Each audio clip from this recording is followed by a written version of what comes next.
Hi everyone, स्वागत करती हूँ आप सभी का टीचिंग गोल्स के इस लर्निंग प्लेटफॉर्म पर। आई होप आप सभी लोग बहुत अच्छे होंगे। सीडीपी के सेशंस हमारे यहाँ पर चले हुए हैं जो कि सीटेट और एचटेट को टारगेट कर रहे हैं, जो कि आपका एग्जाम अभी होने वाला है। तो इसके लिए जो क्लासेस मैंने ऑलरेडी आपके साथ डिस्कस कर लिया, आई होप आप सभी लोग देख चुके होंगे। आज एक नया टॉपिक आपके साथ मैं डिस्कस कर रही हूँ, that is child centred and progressive education, बाल केंद्रित और प्रगतिशील शिक्षा। ठीक है, एक क्वेश्चन आपको जनरली यहाँ से देखने को मिलता है। तो आज हम ना सिर्फ कॉन्सेप्ट को अच्छे से समझेंगे, इसके अलावा इससे रिलेटेड एमसीक्यूज को भी यहाँ पर डिस्कस करेंगे ताकि आपको टॉपिक को लेकर के क्लैरिटी हो। ओके, तो जितने भी सीटेट के एस्पिरेंट्स हैं जिनका एग्जाम सितंबर में हो रहा है और जितने भी एचटेट के एस्पिरेंट्स हैं, सभी के लिए टॉपिक जो है वो इक्वली इंपॉर्टेंट है। क्लियर चीज है। चलिए शुरू करते हैं अपनी इस क्लास को। सबसे पहले समझ लेते हैं व्हाट इज प्रोग्रेसिव एजुकेशन, हम इसकी बात ही क्यों करते हैं यहाँ पर।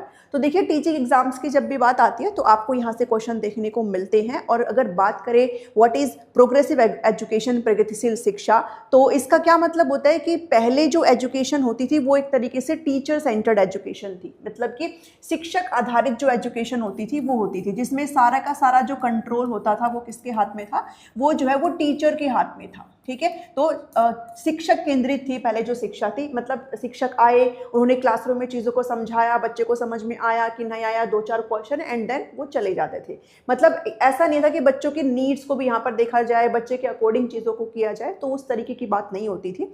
लेकिन इस चीज़ को यहाँ पर सुधारा, किनके द्वारा सुधारा गया यहाँ पर, तो जॉन डेवी का नाम आप यहाँ पर याद रख लेंगे, बहुत इंपॉर्टेंट है यहाँ पर जॉन डेवी का नाम।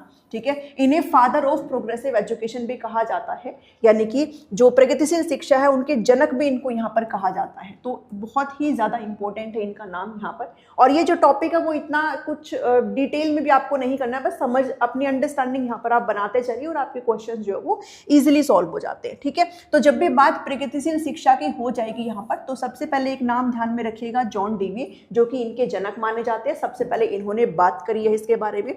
अब अगर बात करें कि प्रगतिशील शिक्षा आखिर है क्या, तो ध्यान देना, ये बात करते हैं, ये किसकी बात करते हैं यहाँ पर, ये बात करते हैं कि जो शिक्षा होगी ना वो चाइल्ड सेंटर्ड होगी। ठीक है, शिक्षा कैसी होगी, चाइल्ड सेंटर्ड होगी। मतलब केंद्र में जो है वो टीचर नहीं रहेगा, बल्कि कौन रहेगा, छात्र रहेगा। जो स्टूडेंट है पढ़ने वाले, वो बच्चे यहाँ पर केंद्र में रहेंगे। ठीक है, और जो शिक्षक है उसकी जो भूमिका है वो कैसी रहेगी, सिर्फ और सिर्फ मार्गदर्शक की भूमिका रहेगी। ठीक है, जो मार्गदर्शक होते हैं ना, जो फैसिलिटेटर होते हैं, तो भूमिका कैसी रहेगी शिक्षक की, फैसिलिटेटर की होगी। जब भी बच्चे को जरूरत पड़ेगी तब टीचर वहां पर खड़ा है उनको हेल्प करने के लिए। ऐसा नहीं है कि पूरा का पूरा एनवायरनमेंट टीचर ने अपने हाथ में ले रखा और बच्चों को कुछ भी करने की आजादी नहीं है। प्रगतिशील शिक्षा क्या कहती है कि बच्चे जो है वो आपस में एक दूसरे के साथ इन्वॉल्वमेंट रखते हुए, एक दूसरे के साथ भागीदारी बनाते हुए सेल्फ करेंगे। लर्निंग बाय डूइंग को प्रमोट करती है ये जो प्रोग्रेसिव एजुकेशन है। ठीक है, किसको प्रमोट करती है, लर्निंग बाय डूइंग को प्रमोट करती है। मतलब कि करके सीखने पर यहाँ पर बल देती है। तो ध्यान देना, बहुत ही इंपॉर्टेंट ये एक पॉइंट मैंने आपके साथ डिस्कस किया है, करके सीखने पर। ठीक है, आप कह सकते हो कि व्हाट इज द फॉर्मूला, किस सूत्र पर आधारित है, तो लर्निंग बाय डूइंग। और डूइंग करने वाले कौन है, ये जो बच्चे आपको यहाँ पर दिखाई दे रहे हैं, जो छात्र आपको यहाँ पर दिखाई दे रहे हैं, ये बच्चे खुद ही सारी चीजों को करके सीखेंगे। और शिक्षक की भूमिका सिर्फ कैसे रहेगी, फैसिलिटेटर की रहेगी। मीन्स बच्चे जो है वो किस फॉर्म में रहेंगे, सक्रिय मोड में रहेंगे, एक्टिव फॉर्म में रहेंगे। बच्चे जो है वो कंसेप्ट की अंडरस्टैंडिंग बनाएंगे, मेमोराइजेशन पर ध्यान नहीं देंगे, रटने पर ध्यान नहीं देंगे। तो ऑल ओवर विकास की यहाँ पर बात करी गई है, होलिस्टिक डेवलपमेंट की बात करी गई है, सर्वांगीण विकास की बात यहाँ पर करते हैं। ठीक है,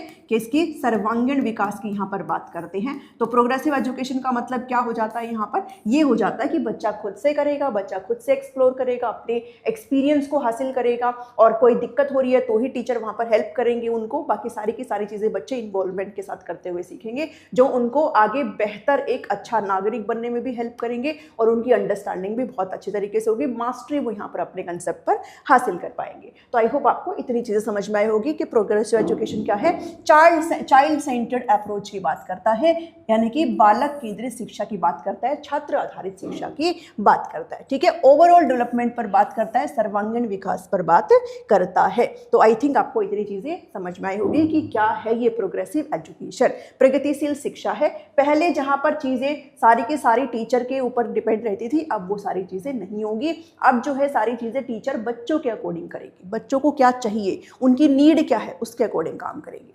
ठीक है। चलिए, जब हम बात डिफरेंस की कर रहे हैं तो एक बार एक नज़र आप डाल लीजिए कि टीचर सेंटर्ड जो कि पहले होता था और अभी जब हम प्रगतिशील शिक्षा की बात कर रहे हैं जिसमें लर्नर जो होते हैं वो सेंटर में है, तो ये क्या चीज़ें हैं सारी, इसके ऊपर डील कर लेते हैं। देखिए, पहले होता था टीचर सेंटर्ड, ठीक है, यानी कि जो फोकस था वो किस पर था, इंस्ट्रक्टर पर। इंस्ट्रक्टर कौन है भाई, जो टीचर है जो आपको पढ़ा रहे हैं, ठीक है। सारा का सारा ध्यान भाई इनके ऊपर था कि भाई वो क्या बता के जा रहे हैं, क्या करके जा रहे हैं। आज पेज नंबर 2 मैंने करवा दिया है, इसके एक्सरसाइज कर लेना, दैट्स इट, ठीक है। जो 2-4 एग्जाम्पल दिए बस बच्चे को उतना ही आता है। बच्चा यहाँ पर टोटली किस फॉर्म में होता था, पैसिव फॉर्म में होता था, ठीक है। किस फॉर्म में, पैसिव फॉर्म में, और यू कैन से निष्क्रिय भूमिका में होता था। बच्चा जो है चीज़ों को पूछ नहीं सकता था, कंट्रोल्ड एनवायरनमेंट था, सब कुछ जो वातावरण है, जो एनवायरनमेंट है वो टीचर के हाथ में था। बच्चों को आज़ादी नहीं थी, स्टूडेंट जो है वो इंडिविजुअली यहाँ पर कर रहे थे, मतलब खुद से अलग अलग जो है वो बच्चा पढ़ रहा था। जबकि लर्नर सेंटर में क्या है, यहाँ पर जो फोकस है वो दोनों के ऊपर है, स्टूडेंट के ऊपर भी और इंस्ट्रक्टर के ऊपर भी है। जो इंस्ट्रक्टर है वो इंस्ट्रक्ट करने का काम करेगा, मार्गदर्शक प्रोवाइड करेगा, गाइडलाइंस प्रोवाइड करेगा, बच्चे को हेल्प करेगा जब भी उनकी नीड होगी, और बच्चे भी एक्टिव भूमिका में रहेंगे, यानी कि सक्रिय भूमिका में रहेंगे। बच्चा यहाँ पर ग्रुप्स में काम करेगा, ठीक है। यहाँ पर ग्रुपिज्म को बढ़ावा दिया गया है, और जब भी हम ग्रुप की बात करते हैं तो 2 प्रकार की लर्निंग की आप यहाँ पर बात करेंगे। व्हाट इज, एक सेकेंड रुकेंगे, वन इज कोलैबोरेटिव, और ये सारी की सारी जो चीज़ें हैं, ये जो कोलैबोरेटिव, और एक होता है कोऑपरेटिव। अगर ध्यान में आ रहा हो तो हमने जब वाइगोत्स्की की थ्योरी करी थी तो ये जो दोनों टर्म है ना वो उसमें हमने डिस्कस करे थे, ठीक है। ये कोलैबोरेटिव का क्या मतलब है, सहयोगात्मक, और ये क्या है, सहकारी, ठीक है। दोनों ही ग्रुप्स में स्टडी करने पर बढ़ावा देते हैं, और दोनों में ही बच्चे का जो डेवलपमेंट है वो अच्छा होता है। बच्चा कहीं ना कहीं समाज का हिस्सा होता है, सोशल जो डेवलपमेंट है बच्चे का विकसित हो रहा होता है। तो ये ग्रुप्स में बात करने की बात करते हैं, डिपेंड करता है आप किस तरीके की एक्टिविटी करवा रहे हो, ठीक है। तो ये दोनों ही ग्रुपिज्म को बढ़ावा दे रहे हैं, दोनों ही ग्रुप को बढ़ावा देते हैं, कोलैबोरेटिव भी और कोऑपरेटिव भी, ठीक है। जहाँ इसमें इंस्ट्रक्टर जो ऑब्जर्व करता है और स्टूडेंट के रिस्पॉन्स को क्या करता है, करेक्ट करता है। बच्चे ने कुछ गलती कर दी होगी तो टीचर क्या करेगा, भाई रुक जाओ, कई चीजें गलत है, उनको क्या करता है, करेक्ट कर देता है। यहां पर बच्चे को फीडबैक प्रोवाइड करा जाता है, प्रतिक्रिया प्रोवाइड करी जाती है, ठीक है, एंड करेक्टिव एक्शन, और अगर जरूरत हो तो वहां पर बच्चे को करेक्शन भी किया जाएगा। मींस फीडबैक बहुत जरूरी है, किसी भी चीज का फीडबैक आना बहुत जरूरी है। आपने अभी तक कितना सीखा अपने एग्जाम के लिए, आप कितना प्रिपेयर हो, ये आपको फीडबैक कौन प्रोवाइड करता है, जब आप प्रीवियस ईयर क्वेश्चन करते हो तो आपको फीडबैक मिलता है, ठीक है। आप अगर कोई चीज कर रहे हो और सामने आपका कोई इंस्ट्रक्टर है तो वो आपको फीडबैक यहाँ पर प्रोवाइड करेगा, भाई आप इस दिशा में जा रहे हो, आपको इतना काम करने की जरूरत है। तो किसी को भी लर्निंग के लिए फीडबैक की रिक्वायरमेंट होती है, जो कहाँ पर बात करी गई है, लर्नर सेंटर्ड अप्रोच में यहाँ पर बात करी गई है, ठीक है। और अगर डिफरेंसेस की यहाँ पर हम बात करें तो और डिफरेंसेस में क्या है, ओनली द इंस्ट्रक्टर आंसर, भाई यहाँ पर सिर्फ और सिर्फ आंसर्स जो है वो एक तरीके से बोलने का जो काम है वो कौन है, सिर्फ इंस्ट्रक्टर करेगा, मतलब जो टीचर है वो करेगा। यहाँ पर बच्चों को क्या है, पूरी क्या है भाई आज़ादी है, वो भी क्वेश्चन आंसर जो है यहाँ पर कर सकते हैं, और जो इंस्ट्रक्टर है वो एक रिसोर्स के तौर पर यहाँ पर काम करेगा, एक संसाधन के तौर पर काम करेगा, एक स्रोत के तौर पर काम करेगा, ठीक है। यहाँ पर केवल इंस्ट्रक्टर इवेलुएट करेगा, बच्चों का जो मूल्यांकन है केवल टीचर ही करेगा। यहाँ पर बच्चा अपनी खुद की लर्निंग के लिए रिस्पॉन्सिबिलिटी उठाते हैं, भाई खुद से देखते हैं कि उनको कितना आ गया है, कितना नहीं आ गया है, और जब बच्चा ये करना सीख जाएगा मीन्स उसकी लर्निंग कहीं ना कहीं एक स्टेप और आगे यहाँ पर अच्छे तरीके से जाएगी, which is supported by the instructor, मतलब इंस्ट्रक्टर की हेल्प में होगा सारा, उनके मार्गदर्शक में होगा, उनके देखरेख में होगा। और बच्चे जो है, हम बात करते हैं ना इवैल्यूएशन वाला जब टॉपिक आता है, नेक्स्ट लेकर के आऊंगे उसको, जिसमें हम पीयर इवैल्यूएशन की बात करते हैं, सेल्फ इवैल्यूएशन की बात करते हैं कि बच्चे को अपना खुद का मूल्यांकन भी करना आना चाहिए। जब उसे ये चीज आ जाएगी तो उसकी लर्निंग बेहतर तरीके से हो पाएगी। यहाँ पर लर्निंग केवल क्या है भाई, केवल प्रशिक्षक ही विद्यार्थियों के सीखने का मूल्यांकन करता है, जबकि यहाँ पर क्या है, मूल्यांकन बच्चे स्वयं कर सकते हैं, ओके, जिसे प्रशिक्षक द्वारा क्या किया जाता है, समर्थन यहाँ पर मिलता है। क्लियर? तो ये हल्का सा डिफरेंस है जो पहले और आज के टाइम पर जब हम प्रोग्रेसिव एजुकेशन की बात कर रहे हैं तो ये सारी चीज़ों की बात करते हैं। ओके, अब इसमें मैंने कहा था कि भाई कुछ रटने जैसा नहीं है, कोई थ्योरी वगैरह नहीं है, बस हल्की सी आपको चीज़ें पता होनी चाहिए इसके बारे में। प्रिंसिपल की बात करें तो चाइल्ड सेंटर्ड एजुकेशन है। ये जो पॉइंट्स मैंने यहाँ पर लिखे हैं ना, जो पॉइंट्स में मैं आपके लिए चीज़ें लेकर के आई हूँ, ये आपके दिमाग में बस फिट हो जाना चाहिए, क्योंकि इन्हीं से ही क्वेश्चन बनेगा, ठीक है, इन्हीं से ही बनेगा। भाई कैसे एजुकेशन की बात करते हैं, छात्र आधारित शिक्षा की बात करते हैं, जिसमें बच्चा क्या रहेगा, बच्चा यहाँ पर क्या रहेगा, केंद्र में रहेगा, सेंटर में रहेगा, ठीक है। और क्या रहेगा भाई, यहाँ पर एक्टिव लर्निंग करेगा, कंसेप्ट की मास्टरी हासिल करेगा, डिटेल लर्निंग करेगा यहाँ पर बच्चा, क्रिटिकल थिंकिंग बच्चे की यहाँ पर डेवलप होगी, लर्निंग बाय डूइंग से काम करेगा, करके सीखने पर बच्चे जो है सारी चीज़ों को सेल्फ करके देखेंगे, तब उनका जो अधिगम है वो अच्छे तरीके से होगा। ऐसा नहीं है कि सिर्फ कोई चीज़ हो रही है और टीचर आपको बता करके चला गया एंड दैट्स इट, आपने उसको करके ही नहीं देखा। जब तक आप उसको करके नहीं देखोगे आपको वो चीज़ें अच्छे से नहीं आएगी।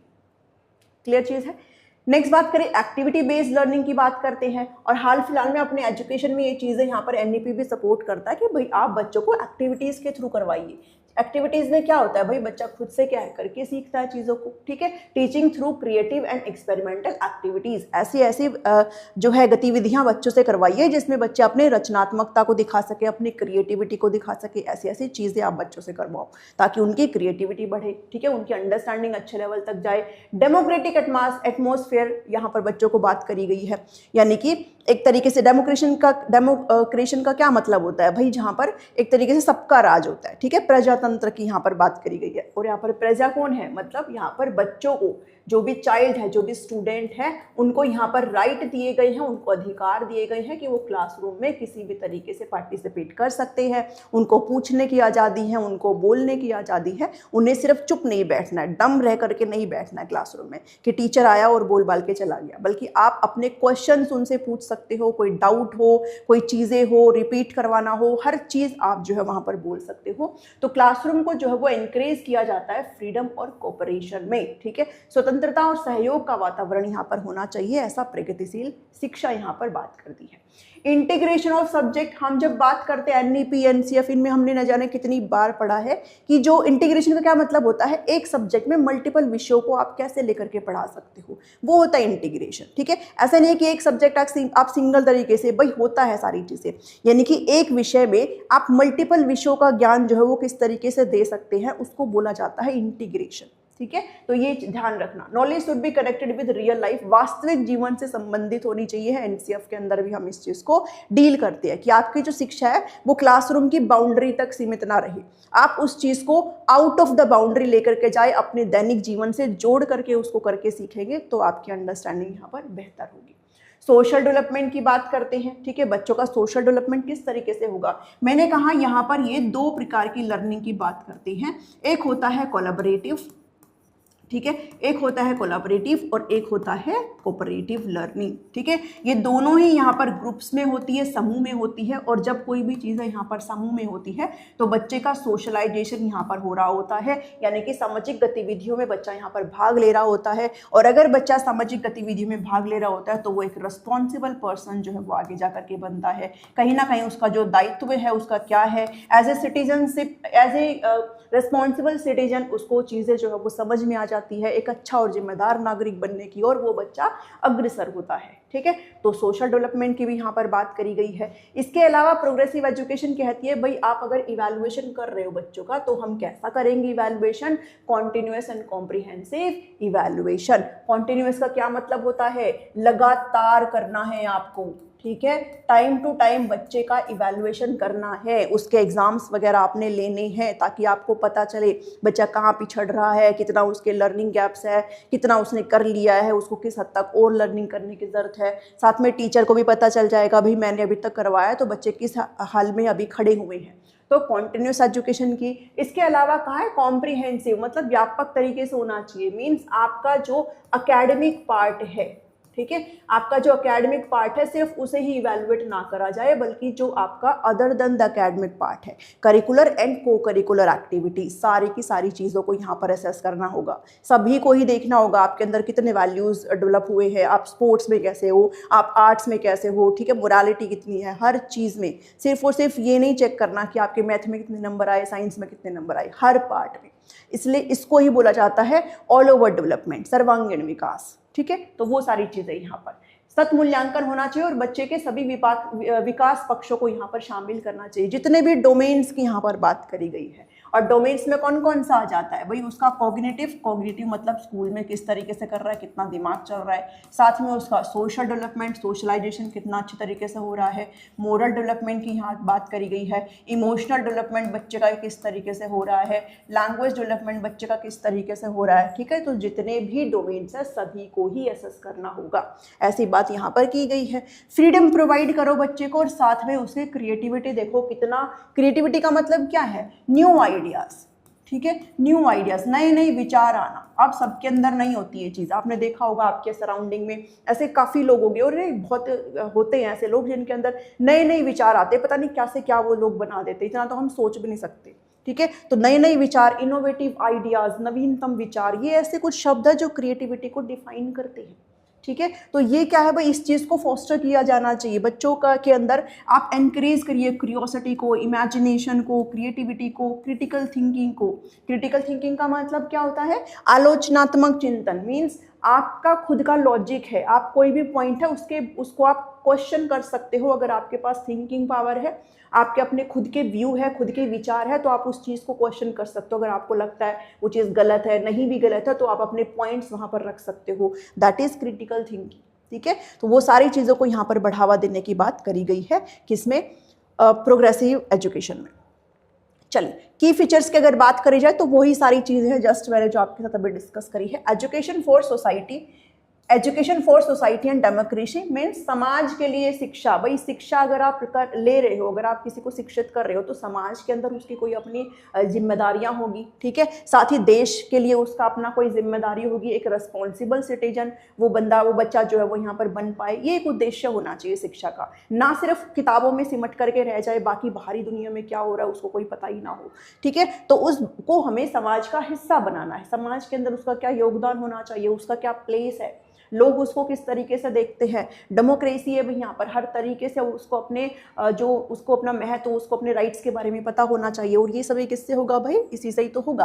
कोलैबोरेटिव और कोऑपरेटिव लर्निंग की बात करी गई है, सहयोगात्मक और सहकारी अधिगम की यहाँ पर बात करी गई है। जिनको ये नहीं पता तो मैंने वाइगोत्स्की में अच्छे समझाया, भाई ग्रुप्स में सारी चीजें होती है एक तरीके से, ठीक है। लर्निंग थ्रू मतलब बच्चे ग्रुप में रह करके एक दूसरे से सीखते हैं, ओके, वो होता है। लर्निंग थ्रू अंडरस्टैंडिंग और रोट लर्निंग, कंसेप्ट की अंडरस्टैंडिंग की बात करी गई है, अवधारणात्मक समझ की बात करी गई है, ठीक है। आप अवधारणाओं को समझें और उन पे मास्टरी हासिल करें, ना कि आप रट जाओ उस चीज़ को। रट के आप कहाँ तक ही चले जाओगे, आप फिर एप्लीकेशन बेस्ड चीज़ों को बना नहीं सकते हो। तो रोट लर्निंग को बढ़ावा नहीं देता है, बल्कि कहता है कि आप अपने कंसेप्ट की अंडरस्टैंडिंग बनाइए, आप अपना डीप नॉलेज बढ़ाइए, क्रिटिकल थिंकिंग तभी आपके डेवलप होगी, क्रिएटिविटी आपके अंदर तभी आएगी, ठीक है। तो ये जितने भी पॉइंट्स हमने यहाँ पर अभी तक डिस्कस किए हैं, ये बहुत बहुत ज़्यादा यहाँ पर क्या है, इंपॉर्टेंट है, ठीक है। क्लियर चीज़। चलिए बात करते हैं अब एम्फेसिस। अच्छा, अब और चीजें 2-4 पॉइंट यहाँ पर और देख लो। एम्फेसिस किस पर है, लाइफ लॉन्ग लर्निंग और सोशल स्किल्स पर, ठीक है। आजीवन अधिगम और सामाजिक कौशल पर यहाँ पर क्या देते हैं, जोर देते हैं। लाइफ लॉन्ग लर्निंग है, जीवन भर भाई आपकी जो लर्निंग है वो चलती रहेगी, ठीक है। तो आप सिर्फ स्कूल की बाउंड्री तक नहीं, सामाजिक तौर पर आपके अंदर जो स्किल्स डेवलप हो रहे हैं उसके ऊपर बात करते हैं। Integrated curriculum based on themes, विषयगत इकाइयों पर आधारित एकीकृत पाठ्यक्रम की यहाँ पर बात करी गई है। यहाँ पर ये बहुत इंपॉर्टेंट है कि जो टेक्स्ट बुक है उसके ऊपर बहुत कम जोर दिया गया है, बल्कि आप मल्टीपल रिसोर्सेज का इस्तेमाल करिए। सिर्फ और सिर्फ टेक्स्ट बुक के थ्रू बच्चे को नहीं पढ़ाना है कि टेक्स्ट बुक में ये लिखा है तो आप उसी एग्जाम्पल का इस्तेमाल करोगे। आप बच्चों को अपने तरीके से भी पढ़ाएंगे, विभिन्न तरीके के संसाधन और रिसोर्सेज स्रोतों का इस्तेमाल करते हुए पढ़ाएंगे। तो टेक्स्ट बुक पर जो है वो एक तरीके से जोर नहीं देता है। वीडियोस के through, real life experience, projects, ठीक है, रिसोर्सेज, आर्टिकल्स, इनके थ्रू आप चीज़ों को जो है बच्चे के सामने एक्सप्लेन करेंगे। तो ये कौन बात करते हैं, प्रोग्रेसिव एजुकेशन। क्लियर। चलिए बेनिफिट्स ऑफ प्रोग्रेसिव एजुकेशन की बात करें तो अभी जस्ट हमने डिस्कस किया, क्रिटिकल थिंकिंग डेवलप होना चाहिए, ये एक बेनिफिट है भाई, होता है बच्चे का डेवलप अगर आप इन चीज़ों को लेकर के चलेंगे। बच्चों की समाधान, जो समस्या को सॉल्व करने की जो स्किल है, जो कौशल है, वो बच्चे का यहाँ पर डेवलप होता है, वो स्टक नहीं होता किसी भी एक चीज़ पर। एक्टिव पार्टिसिपेशन होता है बच्चे का जब हम प्रोग्रेसिव एजुकेशन की बात करते हैं, और सोशल और कम्युनिकेशन स्किल्स भी यहाँ पर बढ़ रहे होते हैं। ओके अब एक दो पॉइंट और है यहाँ पर जब हम इसकी बात करते हैं प्रोग्रेसिव एजुकेशन की। हमने कई बार पढ़ा है और आपके पास कुछ ऐसे क्वेश्चंस भी आपने कभी देखे होंगे, एजुकेशन को बाइपोलर और ट्राइपोलर जो है प्रोसेस एक तरीके से यहाँ पर कहा गया है। बाइपोलर का क्या मतलब है, दो पोल्स है, मीन्स दो छोर है, जिसके एक छोर पर शिक्षक है और दूसरे छोर पर कौन है, स्टूडेंट यहाँ पर खड़ा हुआ है। और ये कौन कहते हैं, इसको बोला गया है एडम के द्वारा। ठीक है, शिक्षा एक द्विध्रुवीय प्रक्रिया है जिसमें टीचर एक एंड पर, स्टूडेंट जो है वो अदर एंड पर है, जबकि इस एजुकेशन को ट्राइपोलर बोला गया है, त्रिध्रुवीय प्रोसेस यहाँ पर बोला गया है। किसके द्वारा, जॉन डेवी के द्वारा। ठीक है, जो कि प्रोग्रेसिव एजुकेशन के फादर हैं, उनके द्वारा बोला गया है, जिन्होंने लर्निंग बाय डूइंग पर बल दिया है, फोकस दिया है। कहते हैं एक छोर पर टीचर है और एक छोर पर स्टूडेंट है, पर जो तीसरा छोर है वो आपका क्या बच जाता है, करिकुलम बच जाता है। ठीक है, और यहाँ पर आप क्या लिख सकते हो, एनवायरमेंट भी लिख सकते हो कि पढ़ने के दौरान लर्निंग के दौरान आपको कैसा वातावरण दिया जा रहा है, कैसा एनवायरमेंट आपको दिया जा रहा है, वो आपका तीसरे छोर पर हो जाएगा। तो ये कैसी प्रक्रिया हो जाएगी, आपकी ट्राइपोलर प्रोसेस हो जाएगा। पूछा जाता है किसने दिया है। ठीक है, तो ये पता होना, एडम ने दिया है बाइपोलर, और ट्राइपोलर किसने दिया भाई, जॉन डेवी ने ही दिया है।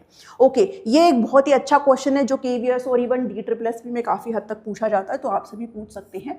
बच्चों को टैबुला रासा बोला गया है। बच्चे जो है वो खाली स्लेट की तरह होते हैं, खाली तख्ती होती है बच्चे। ठीक है, और ये कौन कहते हैं, जॉन लोक कहते हैं। ठीक है, जॉन लोक कहते हैं भाई, जॉन ने ऐसा बोल दिया है और फिर ताला मार दिया, लॉक कर दिया उस चीज को, तो ऐसे याद कर लो। ठीक है, जॉन ने कह दिया बच्चे भाई खाली स्लेट होते हैं, children are like a blank slate. ठीक है, जिसको टैबुला रासा कहा जाता है। और जो टीचर है ना, वही बच्चे के माइंड में नॉलेज को इम्पार्ट करते हैं, मतलब ज्ञान को भरते हैं।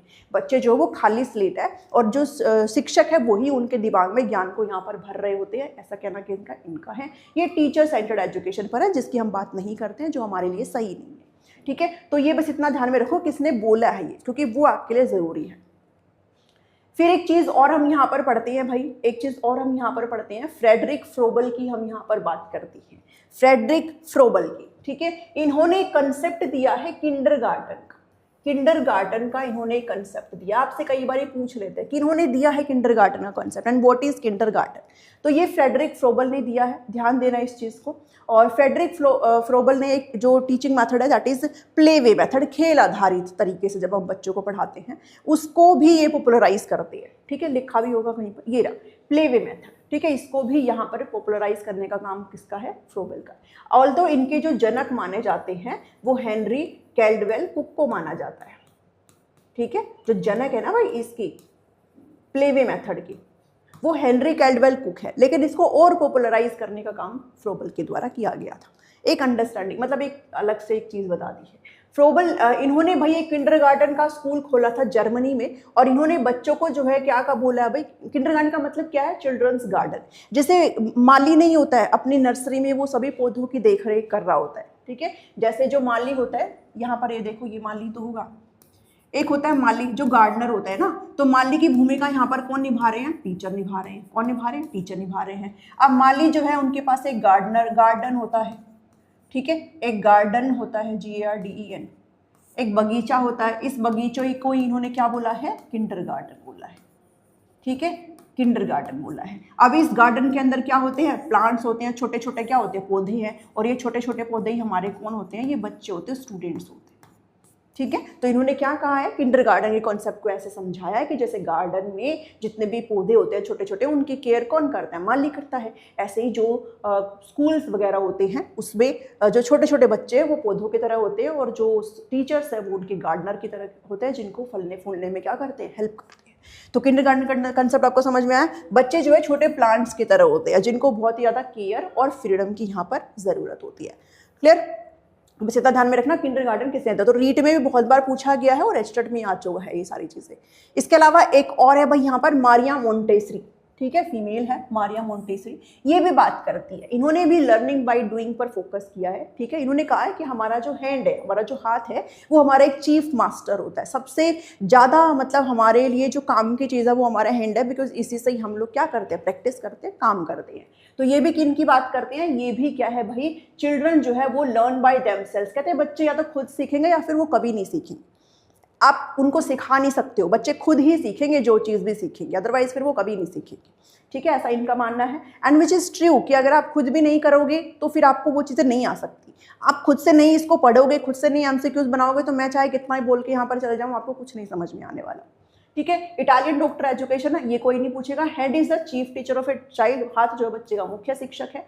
टीचर सिर्फ गाइड करता है, जो अधिगम का जो प्रक्रिया है, जो लर्निंग की प्रोसेस है, उसको सिर्फ गाइड करता है, एक मार्गदर्शक की भूमिका निभाता है, एक सोर्स के तौर पर आप टीचर को ले सकते हो, करेंगे तो बच्चे। ठीक है, बच्चों को स्पंज से इन्होंने कंपेयर किया है कि बच्चे जो है अपने सराउंडिंग से ज्ञान को रिसीव कर लेते हैं, ग्रहण कर लेते हैं। चलो, ये हो गया हमारी कंसेप्चुअल चीज़ों की बात। अब हम करते हैं एक करके यहाँ पर MCQs। आई होप आपको इतनी चीज़ें यहाँ पर समझ में आई होगी। चलिए क्वेश्चंस कर लेते हैं अब यहाँ पर। क्वेश्चन नंबर 1 है, which of the following is not a feature of child centred education. बाल केंद्रित शिक्षा का कौन सा एक विशेषता नहीं है। अब शिक्षा तो बाल केंद्रित ही होनी चाहिए, बट कौन सा नहीं है, दैट मीन्स एक नेगेटिव टर्म आपको निकालनी है। इट मेक्स लर्निंग इंटरेस्टिंग तो बनती ही है। इट स्ट्रेस ऑन टाइमली, देखो बाल केंद्रित शिक्षा में क्या हम सिलेबस को आप टाइमली पूरा करिए ऐसा कुछ बताया गया है। इट प्रोवाइड कंप्लीट फ्रीडम, बिल्कुल हमें मिलती है। Growth of the child is priority, बिल्कुल सही बात है। ये इसकी बात नहीं करता कि आप टाइमली जो है वो शिक्षा को जो है करिए या फिर सिलेबस को जो है वो टाइमली आप खत्म करो। ठीक है, सेकंड क्वेश्चन करो, which of the following will foster creativity. बच्चों में क्रिएटिविटी मीन्स रचनात्मकता को क्या बढ़ावा देगा। Teaching the students the practical value of good education, providing opportunities to question and to nurture the innate talent of every learner. ये अच्छा बात है। ठीक है, आप बहुत सारी अपॉर्चुनिटी बच्चों को प्रोवाइड करिए, बहुत सारे अवसर आप प्रदान करिए, और बच्चे का जो इनेट एबिलिटी है, जो उसकी जन्मजात क्षमता है, उसको आप और ज़्यादा फलने फुलाने का काम करिए, उसको आप और ज़्यादा नरिश करेंगे तो वो ज़्यादा निखर के आएंगे। तो सेकेंड आंसर यहाँ पर आपका हो जाएगा। एम्फेसाइजिंग अचीवमेंट गोल नहीं होगा। Coaching student for good marks के लिए आप कभी भी इसको टिक मत करना, क्योंकि ये कभी भी सही नहीं होगा। ठीक है, चलिए, tripolar concept of education is given by, मैंने कहा था एक होता है बाइपोलर, ठीक है, द्विध्रुवीय, जिसको एडम बताते हैं, और एक होता है ट्राइपोलर, त्रिध्रुवीय, जिनको कौन बात करते हैं, जॉन डेवी, जिसके बारे में कौन बात करते हैं, जॉन डेवी। आपसे पूछ लेते हैं भाई क्वेश्चन में, एक छोर पर कौन होगा, टीचर होगा, दूसरे छोर पर कौन होगा, स्टूडेंट होगा, तीसरे पर कौन होगा, करिकुलम जो आप पढ़ रहे हो, या फिर आपको एनवायरमेंट भी लिखा वहां पर मिल सकता है। चलो, नेक्स्ट क्वेश्चन है, क्वेश्चन नंबर 4 है आपकी स्क्रीन पर। आई होप ये आपको विजिबल है सारी की सारी चीजें। Mrs Geeta is teaching class 8th in a village school. भाई 8वीं कक्षा को मिसेस गीता पढ़ा रही है। She enter the class and instruct the children to take out their social studies textbook from their bags. बच्चों को इन्होंने इंस्ट्रक्ट किया कि अपनी बुक निकालो बैग से। ठीक है, उसके बाद पुस्तक से एक पाठ पढ़ना शुरू करती है। कक्षा में सन्नाटा है, जो कि नहीं होना चाहिए है। ठीक है, सन्नाटा नहीं होना चाहिए। कुछ बच्चे अपनी पाठ्य पुस्तकों में देख रहे हो, जबकि कुछ बाहर झांक रहे हैं, नहीं होना चाहिए। 1 या 2 प्रश्न पूछकर पाठ समाप्त कर देती है, नहीं करनी चाहिए थी। केवल 2 बच्चे हाथ उठाते हैं, उनमें से एक को उत्तर देने के लिए कहती है, और बस इतना ही। ये किसका एग्जाम्पल है? चाइल्ड सेंटर्ड का तो बिल्कुल भी एग्जाम्पल नहीं रहने वाला है ये। तो ये किसका है भाई? टीचर सेंटर्ड का है। प्रोग्रेसिव एजुकेशन का टॉपिक चल रहा है, इसका मतलब ये नहीं है कि आप उसको टिक कर दोगे। ये कह रहा है उसने कुछ किया ही नहीं, बस उसने आई क्लासरूम में पढ़ाया एक टॉपिक, 2-4 क्वेश्चन पूछे, किसी ने हाथ खड़ा किया, कोई बच्चा बाहर देख रहा है, कोई मतलब वो बच्चे इन्वॉल्व ही नहीं हो रहे हैं। और जब वो बच्चे अपनी लर्निंग में इन्वॉल्व नहीं हो रहे हैं, दैट मीन्स लर्निंग नहीं हो रही है। ठीक है, फिर वो टाइम पास हो रहा है। चलिए, 4th हो गया। नेक्स्ट करो 5 question. In the class Parul is allowed to learn from nature in his natural way without any interference. किसी भी प्रकार के इंटरफेरेंस से परे वो बच्चा जो है नेचुरल तरीके से कर रहा है सारी चीजें। पारुल जो है वो क्या कर रही है? चाइल्ड सेंटर्ड है, टीचर सेंटर्ड है, स्कूल बेस्ड है, टेक्स्ट बुक बेस्ड है, बच्चों पर केंद्रित है सारी चीजें। बच्चों को जैसे करना है वो करेंगे। ठीक है, लेट देम डू, करने दीजिए उनको, बस सही दिशा में कर रहे हो। Okay, in a progressive classroom क्या है भाई? The emphasis should be on competition तो नहीं होगा भाई, बहुत ही गंदी शब्द है ये, मतलब एक नेगेटिव टर्म है। Okay, ample opportunity should be provided to the construction of knowledge. ज्ञान को कंस्ट्रक्ट करने के लिए काफी मात्रा में आपको जो है अवसर बच्चे को देना होगा। स्टूडेंट शुड बी लेबल्ड, नहीं करोगे भाई, लेबल बिल्कुल नहीं करोगे। Teacher should follow fixed curriculum, नहीं होगा, बिल्कुल नहीं होगा। ठीक है, और कॉम्पिटिशन एक अलग शब्द है, नहीं जाओगे उसके साथ, तो 6 का 2 आ जाएगा। नेक्स्ट देखो question number 7। To facilitate students learning of a concept, teacher को क्या करना चाहिए, बच्चे का जो अवधारणा है उसको बढ़ाने के लिए क्या करना चाहिए, विद्यार्थियों किसी अवधारणा को सीखने में सुविधा प्रदान करने के लिए। Avoid making connections between new information, भाई कनेक्शन तो बनेगा, जब आपने पीछे कोई चीज़ पढ़ी है और आप कोई नई चीज़ पढ़े हो तो कनेक्शन तो बनेगा ही बनेगा, अदरवाइज तो फिर आप रिलेट नहीं कर पाओगे। तो टीचर को ये तो नहीं करना चाहिए कि अवॉइड कर दिया। Focus on understanding the rules and defining attributes to the concept, भाई आप परिभाषा वहाँ पर उनको बता दे रहे हो, नियमों को समझने में और उनकी विशेषताओं को परिभाषित करने में आप ध्यान केंद्रित कर रहे हो, ये तो सही बात है, क्योंकि आप अच्छे से एक्सप्लेन करोगे तब तो उनको चीज़ें समझ में आएगी ना।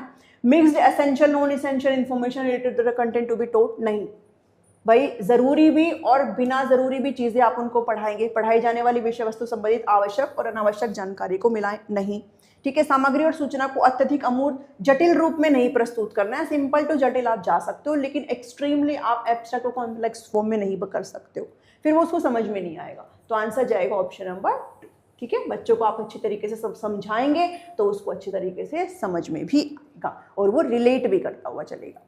The classroom environment of progressive classroom not have which of the following attitudes, नहीं होना चाहिए। Involvement of children in decision making, भाई इसमें तो करना होगा। Creation of fear free, ये भी बात ठीक है। Assessment individual difference, ये भी बात ठीक है। Maintaining external discipline, ये नहीं, ठीक है। उसने हमें नेगेटिव टर्म में पूछा है तो हमारा ऑप्शन नंबर क्या हो जाएगा 4। क्लियर चीज है, क्वेश्चन पढ़ोगे इजीली हो जाएगा। चलिए 9th क्वेश्चन देखो। Curricular goals in progressive education किस पर फोकस करता है, रोट मेमोराइजेशन पर, बिल्कुल भी नहीं। Conformity to authority, critical thinking, ठीक है। आलोचनात्मक चिंतन बच्चे का यहाँ पर डेवलप होना चाहिए, अथॉरिटी के अकॉर्डिंग नहीं करेंगे चीजों को, बच्चे के अकॉर्डिंग होगी, रिकॉल भी नहीं करेंगे, ड्रिल की बात भी नहीं करती है। Education is referred as child centred education, कब एक शिक्षा जो है वो चाइल्ड सेंटर्ड एजुकेशन कही जाएगी, कब कही जाएगी। Total development of child's personality occur, भाई बच्चे का संपूर्ण जो है व्यक्तित्व यहाँ पर विकास हो रहा है। या फिर preference of child's need interest aptitude are given, keeping in view of teachers के खुद के प्रेफरेंस नहीं देखे जाएंगे, प्रेफरेंस करिकुलम को भी नहीं दिया जाएगा, ये अच्छी बात है, ठीक है। बच्चे की आवश्यकताओं, रुचियों एवं योग्यताओं को क्या देनी चाहिए यहाँ पर प्राथमिकता, ठीक है। ये आंसर सही है, हाँ ये आंसर सही है, ओके। तो 10th का आ जाएगा 2, क्लियर, समझ में आया। चलिए 11th क्वेश्चन देखो। To create a conducive learning environment a teacher should, एक शिक्षक को क्या करना चाहिए, एक ऐसा अच्छा एनवायरनमेंट बच्चे को मिले उसके लिए एक टीचर को क्या करना चाहिए। फोस्टर कोलैबोरेशन अमंग स्टूडेंट, ठीक बात है। लो एक्सपेक्टेशन नहीं रखनी है।